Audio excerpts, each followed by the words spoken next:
Good afternoon. Thanks for coming out today. Gentlemen, ready? When you are, Scott. Fantastic. All right, we're now in the middle of 1863, and the war has been going on for a very long time since Fort Sumter. What do you believe are the Union's major successes so far, and can you predict when the war will end? And in this, and as all things newspaper, will go from left to right. Mr. President. We have set about a course in my administration of keeping the Union together. For you remember at my inauguration, I laid my hand upon the Bible to preserve, protect, and defend the Constitution, so help me God. So my oath is registered in heaven. And constitutionally, once this government was established, it cannot end. So we must see this thing through. And with the right military personnel, I think we can get the job done. And I aim to see it finished in my administration. General Grant, certainly the Union has its fair share of mishaps along the way. What are some of the positives you see going forward? To date, we have had a victory at Fort Donelson, wherein we took command of the Tennessee River and the Cumberland River about a year into the war. That gave us access to Nashville, Tennessee, and it quickly fell to federal occupation. So therefore now we have control of the rivers from the Midwest down into the Tennessee River, navigable all the way to Bridgeport, Alabama. So we have thrust deep into the heart of the Confederate territory. We've taken the first Confederate capital to fall to federal hands, and it is a major troop and materiel depot for distribution of those two commodities throughout the Western theater. So the fall of Donelson and Fort Henry was significant.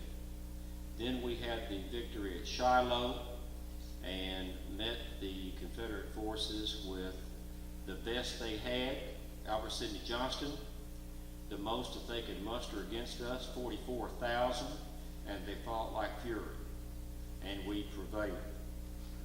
After that battle, I wrote my wife Julia a letter that said, I said to her that I think this is now going to be a long and bloody war. I used to be in the camp that believed it would be short and fairly bloodless. I no longer feel that way. I think this is going to be a war that's going to last until one side or the other, holding principles so dear unto death that they will have to yield those principles to the other side. I think it's going to be fairly long, and I am convicted that it will be a bloody one. But so far we have the victories of Donelson and Henry, the capture of the first Confederate capital to fall, and we are into the South as far as northern Alabama, northern Mississippi, and western and middle Tennessee.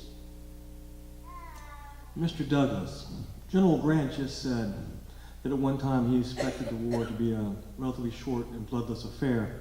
Is that an opinion you have ever held? Sir, I have always said that the unholy, ungodly institution of slavery would never end by peaceful means. My prediction was and still is that the war will end, slavery will end in a sea of blood. I had hoped that it would end by peaceful means many years ago. I had listened to solutions from all. I had listen to people say that there was a Negro problem. And my reply to that is that there is no Negro problem. The problem has been this nation's unwillingness to live up to its own Constitution. Therefore, however long it takes, I would have preferred immediate emancipation.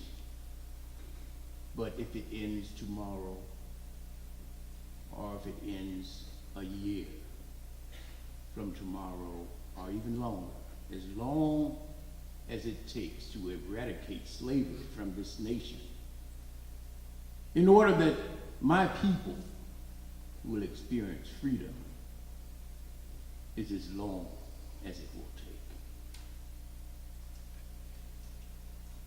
My next question is for Mr. Lincoln. And I have to ask a question I think that everyone out here is wondering.